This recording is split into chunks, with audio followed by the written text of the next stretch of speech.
What is up, people? We are back. It's been a little bit, but I'm here with another new swag video. I don't have much, but I've got a few things that I've picked up in the last few weeks. So, first, we are listening to Disentomb, Misery. Disentomb is a brutal death metal band from Australia, and they're really fucking awesome. And this was their second record. It came out a few years ago, and it really was one of these records that like set a bar. It's brutal death metal, but it's dark, it's dreary, and it's like doomy and slammy all at the same time. It's recorded really well. It's technical, but it's got this real nasty, dissonant vibe to it. It's fucking sick. I have never gone back and listened to their first record. They have a brand new record out that honestly, the first couple of songs I heard sounded almost kind of deathcore leaning. There's this whole new meld of like brutal death metal and deathcore kind of fusing that I'm not crazy about. But I need to pick up their new one and check it out, because I love Misery. Disentomb is on tour here in the States right now. I really want to see them, especially if they play material off of this. But it's a big fucking tour, and it's going to be expensive, and I don't know if I'm going to go or not.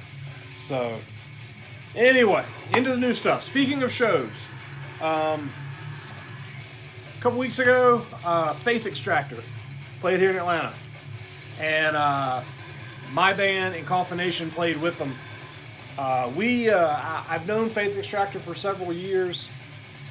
Ash, the guy behind the band, is a long time kind of Ohio death metal dude. He's been in a lot of bands. Really, really great guy. One of these just old, like, you know, die-hard death metal guys from the Midwest. But Faith Extractor is his current band, and they play really thrashy death metal. It's really fucking solid. It sounds like it came straight out of Tampa Bay in the 90s, with no pretense. They have this weird, like, alien, otherworldly vibe going on. It's killer. But my other band, Father Befouled, we played with Faith Extractor at a fest a couple years ago, or last year, and they blew me away. They were sick. They played as a two-piece. Zdanka is the bass player, and Ash plays guitar and sings. Normally, Ash plays drums and sings, but they lost their guitar player, so Ash, who writes all the music anyway, re-recorded all of the drums, threw them on a sampler pedal, and he samples the drums through the PA, plays the drums through the PA while he plays along the guitar and Zdanka on bass, and it is fucking killer. So killer. So I saw him at a fest last year like that, played with him the other night like that, and they fucking rip. Just technical, lots of killer solos, solid fucking death metal. Anyway, grab this 7-inch Total Death Illumination. I have not listened to it yet. It's on black vinyl. It's a fold-over 7-inch cover released on Ostentitized Records. Never heard of it. You know, layout, simple, but solid killer Midwestern death metal that needs way more props. I will link some good shit below. So, before Faith Extractor, Ash had a band called Estuary of Calamity, way back in the day. And I used to have a CD by them, and I can't remember the name of it. I'll put it on the screen right here.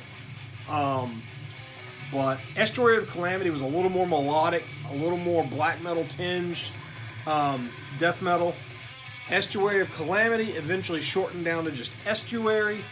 And it's not that far removed from the sound of Faith Extractor. But at the show the other night, I grabbed this CD from them. This is The Craft of Contradiction. Killer 6-panel digipack layout with booklet. Still kind of that spacey death metal vibe. Absolutely killer.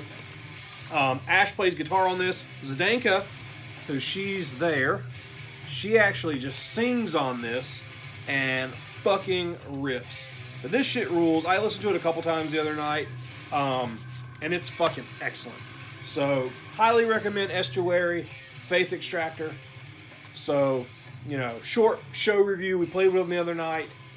It was an odd show. The club we played at already had a show booked that night that was set to end early. So we set this death metal show for midnight. And Faith Extractor went on first since it was late. And we had a small crowd, you know, but it was fun, man. It was a small crowd of diehards who fucking loved it. We hung out, we partied. In Coffin Nation, we went on about, I don't know, 1 o'clock in the morning. Played a thunderous fucking set of, you know, our kind of death doom. And I had a whole lot of fun with it. So it was really good to see them, really good to play. Me and Amos in Coffin Nation, we haven't played since the tour in Europe back in May. And I don't really know what we have coming up. I really want to work on some Father Befouled stuff before that. Anyway, I'm rambling. I've got a few records. I don't have much, so maybe a short video or I may ramble some. First, I got the self-titled record by Nick 13. That glare off of there. So, this is an odd one. Nick 13 is in the band Tiger Army. And Tiger Army is like a rockabilly punk rock type band. They've been around, I don't know, 20 years or so, and I've never been into them. I don't dislike it. I've listened to a little bit of it. I don't dislike it. It's not my thing, though. I love punk rock, but it's just the whole psychobilly, hellbilly thing's not my thing. A lot of you are probably familiar with the web thing that Amoeba Records does called What's in My Bag, where they let musicians and actors and people pick out shit in the record store and talk about it. Well, I watch a lot of those, and several years ago, there was one with Nick 13.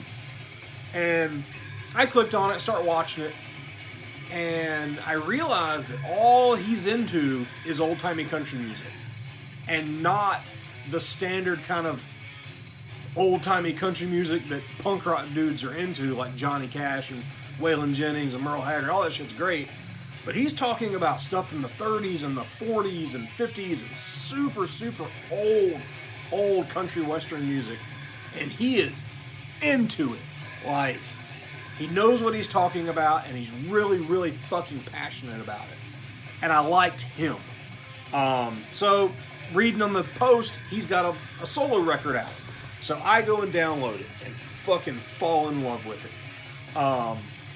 There's a song on here called Carry My Body Down. It's the second song. And it's about, you know, what do you do with, you know, when he dies? What are you going to do with my body when you carry my body down? Man, it fucking hits me in the fucking guts. It's so good. I have listened to this album on, you know, like my phone and whatever for years now. And it's just one of those mood setters. It's just this kind of old-timey, in-the-pocket, you know, singer-songwriter. It's more kind of Bakersfield sound. Buck Owens, Dwight Yoakam, Merle Haggard, right there. And like, that's the sweet shit that I love. There's a couple of songs on this that are actually remakes of Tiger Army songs. And I way prefer the versions on this. Anyway, funny enough, I was at Amoeba Records several years ago, and I had this shit in my hand. I said, ooh, there's that Nick 13 record. And I ended up, you know, picking up a bunch of shit and putting this back. So then it went out of press, and it wasn't hard to find, but it was pricey. But it got repressed this year. And when it went up for sale, I was on it. I was like, I gotta have it. And it was $30. And I'm like, I'm not paying $30 for a fucking record. So I let it go. Still listen to it all the time. And the other day I started thinking about it. And I went on Discogs and I got a sealed copy on black vinyl for $20. So snatched it up. Fucking love this record. I know it front and back. Came out in 2011. So it's almost, it's 8 years old. But man, it's good. It says the Americana solo debut. So it's kind of that Americana sound, It's not just country, singer-songwriter country like Johnny Cash. It's got this, like, swing to it. Man, it is so... I'll link it below. There's a video for Carry My Body Down. I'll link that because it's killer. So... Alright, in that same kind of vein, singer-songwriter country, I talked about this record a bunch in my best of 2018, Benjamin Todd, I Will Rise. So this, I'm safe to say, was my favorite album last year. Me and Ben, Brain Smasher, man, we both like... This record hit us in the fucking feels, but finally bought a copy, just had it, black vinyl, had not pulled the trigger on buying it. I just kept, every time I'd go, I put it in my cart on the website 5 times, and every time I'd go back to the website, I think about it, it'd still be there, and I'm like, oh, I need to buy it, and I wouldn't, and, oh, I need to buy it, and I'd buy something else. And finally one day I was like, fuck it, I'm buying the Benjamin Todd record. I listened to this in the last year, probably more than just about anything else. Whereas Nick 13's record is bass, guitar, vocals, lots of steel guitar, lots of slide. This one is just Ben and a guitar. And it fucking rules. But also, it's dark. It's a dark, dark record about lost love and getting sober and not being sober and, having to leave places you're from. And it puts you in a certain mood. It puts you in a certain mindset. And then there's times when you don't want to be in that mood and you don't want to hear this. This album is on my phone, and I listen to my phone in the car a lot. And I'll put it on shuffle. It's rare that I'll listen to just an album at a time when I'm using my telephone. But this comes up in shuffle a lot. And there's times when as soon as I'm bad about it, I'll skip fucking 19 songs in a row until I hear something I want to hear. This will come up, and I listen to it almost every time, except when I'm in kind of that funk and I don't want to. Or I'm in that funk and I need to hear it. Anyway, this is not for everybody that watches my channel. But if you haven't checked it out, go check it out. There's a song on here called Using Again. Benjamin Todd has had long publicized problems with drug addiction, and he's been sober for several years now. But there's a song he wrote during the writing of this record where he had relapsed, and it's called Using Again. And I've never had problems with drugs or alcohol. I've enjoyed both. But I know friends that do, and it makes me think of them. And I have some close friends that struggle with that stuff. And that song makes me think of them, and it puts me in that mindset to, think about those people and to worry about them and hope that I can help them get better one day. Anyway, next, we have the debut LP from Unborn Salient. This is my band. Listening to Disentomb, super brutal death metal. This band was definitely a catalyst and an inspiration to finally write this album. I have wanted to do something like brutal, slammy death metal for a long time.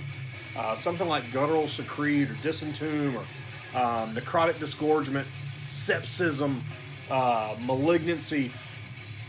And I would try to do it myself. I would try to program the drums, and I never could make it sound right. And I didn't know anybody that was really into doing this kind of stuff with me. And then one day I put a feeler out on Facebook and I said, hey, if someone wants to play technical brutal death metal, hit me up. And I got one guy who was interested, and what I told him was, I said, just send me some drum tracks. Sit down at your drum kit, record some drums, make up fucking parts in your head, send it to me, and I'm going to write the guitars to it. And he thought it was the weirdest thing. He said that he had a hard time playing with nothing to play along to. And he cobbled together like 45 seconds of music, and I wasn't feeling it, so I moved on. I've got a friend named Dylan that I met a few years ago. Father to Foul toured with Golgotha, my buddy Wayne's band, and Golgotha's drummer was Charlie Corrin. And a lot of you probably know Charlie from, he's in Funebrarum, he's in Ascended Dead. He did a U.S. tour with Incantation as a session drummer a couple months ago.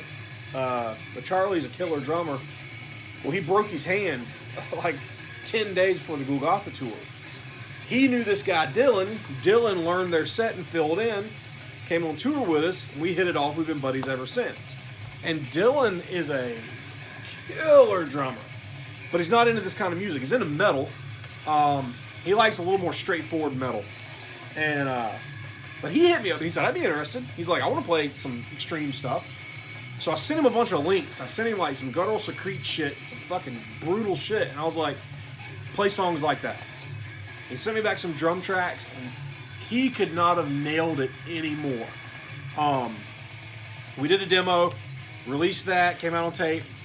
We had a different name back then. We were called Cryptorchidism. And there ended up being another Cryptorchidism. So we changed our name. I had Unborn Salivate rolling around in the back of my head that I was going to use for something else.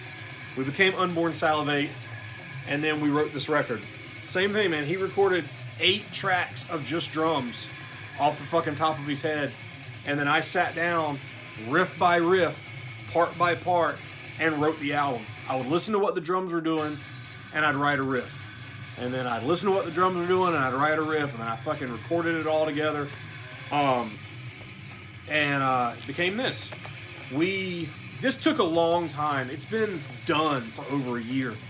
We signed with a small label out of Thailand to release the CD, which still has not come out. But in the meantime, our vocalist, who is Paulo Brutal, Paulo is from the band, I know him from Compromises from New York City. And Compromises was another super brutal death metal band, big influence, right in the pocket of what I want to do. I've got their one album up here somewhere. Right here. And Muay Thai Ladyboys. That's my boy Paulo. So, fucking love that album. Didn't know Paulo, but we had mutual friends who knew that I was looking for partners for this. So, out of the blue one day, I get a message from Paulo. Hey man, I want to, if you're interested, I'll do this. And it was like fucking, Alex Webster asking to play bass in my band. Fuck yes. So, hooked up with Paulo. He fucking kills it. We record this. The artwork for the CD version is different. So we've been waiting on the artwork for that to get done forever. Well, Paulo has a label out in New York, and he said, well, I want to put it out on LP. Let's do different artwork. This dude named Andrew did this cover art. It's this crazy fucking nasty Xerox collage. And the back is even fucking grosser. I'm not going to hold that up too close. So this dude Andrew did the artwork and put this together. And Paulo released it on his label.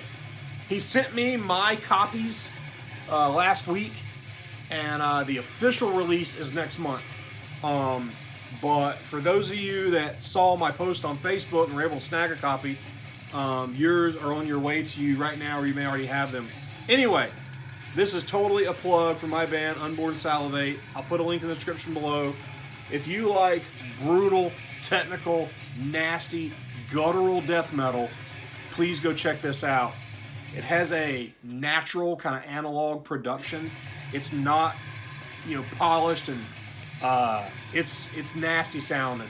It was mixed and mastered by Patrick Bruss from the band Crypticus. A lot of you probably know his name, know his band. He did a fucking killer job with this, but I could not be more proud, man. It is just, it's technical, it's fast, it's raw, it's brutal. It's got a real fucking pingy snare in it, which is great. It's chaos. It's exactly what I wanted it to be, and I could not be more pleased with it, man.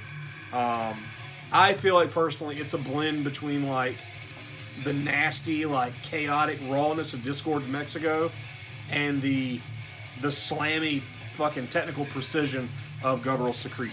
So, but that's my opinion. Last, but certainly not least, and I'm going to go in a completely different direction on you guys, Empath by Devin Townsend. I am a very recent Devin Townsend devotee. I listened to Strapping Young Lad 20 years ago, didn't get it, checked it out, that shit wasn't for me.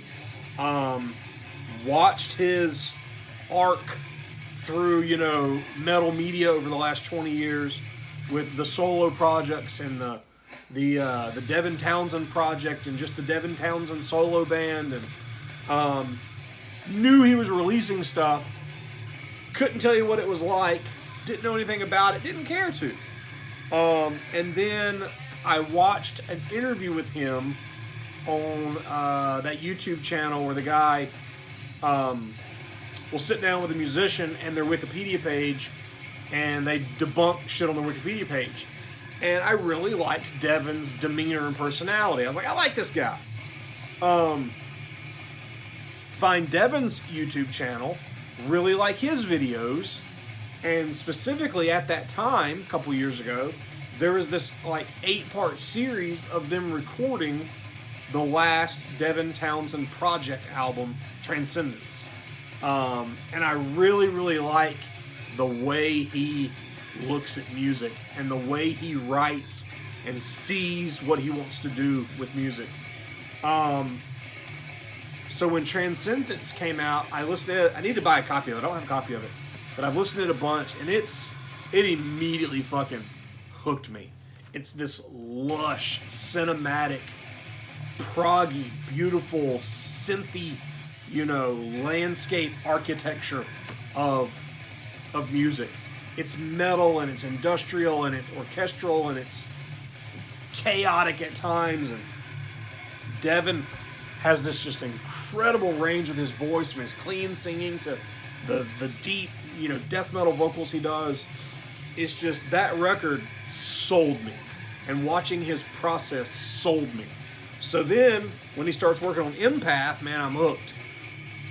And this is technically a solo record with a whole host of musicians, none of which are part of the Devin Townsend project. So it's weird, man. He works with like 24 people all over the country for all these different projects, or all over the world. And Empath was recorded in multiple sessions in multiple studios in multiple countries. And watching the videos of the making of, it's just insane. The time and the effort and the detail he puts into crafting these songs and what they mean to him. And it's him really, really putting his emotions out on paper. So I was watching the process of this being made, but then I missed the pre-orders for it.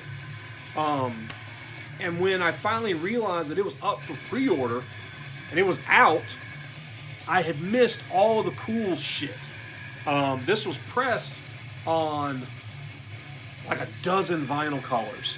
And yeah, man, I'm a fucking vinyl nerd. I want a cool color. So I found out that Century Media in America had a Coke Clear variant. Coke Clear color is my favorite vinyl color. I don't know why, I just like it. And it's that kind of green, sea foamy, clear look. So go to Century Media, it's sold out. Fuck. So I come this close to buying a black copy, decide not to. Start checking Discogs kind of semi-regularly, and there's not one on Discogs and never has been one on Discogs. No one has bought one of these and given it up yet. And then there's a few resellers selling like the white vinyl and the orange vinyl and the purple vinyl. And I didn't want any of those. I wanted to coat clear. And it's not any more limited than anything else. I think there's 200 copies of it. So I joined a Devin Townsend group on Facebook, which, let me tell you, a bunch of nerds like Devin Townsend, just saying. With the intent of posting, hey, I'm looking for a coat clear copy of this. And before I took the time to do that, somebody posted one. And I was like, fuck, man, they got one, I'll fucking want one. And so Discogs didn't have one, eBay didn't have one. So I just Googled Devin Townsend Empath Coat Clear. And the first result is the fucking Century Media Store. I click on it, and the motherfuckers are in stock again. So I was like, really? I add to cart, bought the motherfucker. 3 days later, it was on my door. So I guess they released some more. But so I picked it up, Coat Clear vinyl. It's a double LP. One of them is on my turntable, so I don't have it. But this is the Coat Clear. It looks just clear, but it's hard to tell in this light. There you go. It's got that green old Coke bottle look. Man, I fucking love it. But beautiful package. So it's real simple. The front here, Devin and his fucking awesome weirdness on the back. And then this beautiful gatefold. This is some serious, like, Pink Bubbles Go 8 fucking CGI power metal art here, but I fucking love it, man. If you like Devin Townsend, and then it's got an insert, full poster, insert with all the lyrics and stuff. It's killer. So, now, Devin Townsend's got 24 records, and I am familiar with 2 of them. I need to go back and listen to everything little bit by bit, all the projects, the different bands. I've listened to Ocean Machine a couple of times. I know that's the important one to a lot of people. But I really, really need to go back and spend some time with all of his discography. But I love that record. I've listened to it several times already.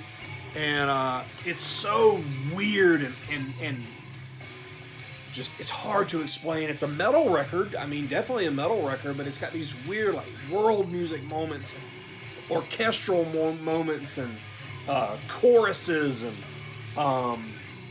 sound clips and keyboards. But then there's parts where, like, it gets so intense. It sounds like fucking Portal. It's incredible, man. It's an incredible fucking record.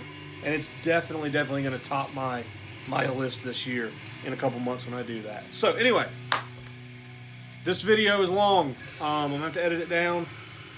Check this stuff out. I'm going to drop links below for everything. Please go check out Unborn Salient. If you're into digital, buy the digital. It's $7, the full-length record. And then the LP copies will officially be out on P2 Records next month. And then the CD will be out soon, and as soon as I'll let everybody know, the CD will be more readily available, and it has really, really fucking gross artwork. I can't wait for everybody to see it. So, let's talk about this stuff. Comment, like, subscribe, put on the bell, tell your friends. Let's get to 1,000 subs. I'll talk to you guys later.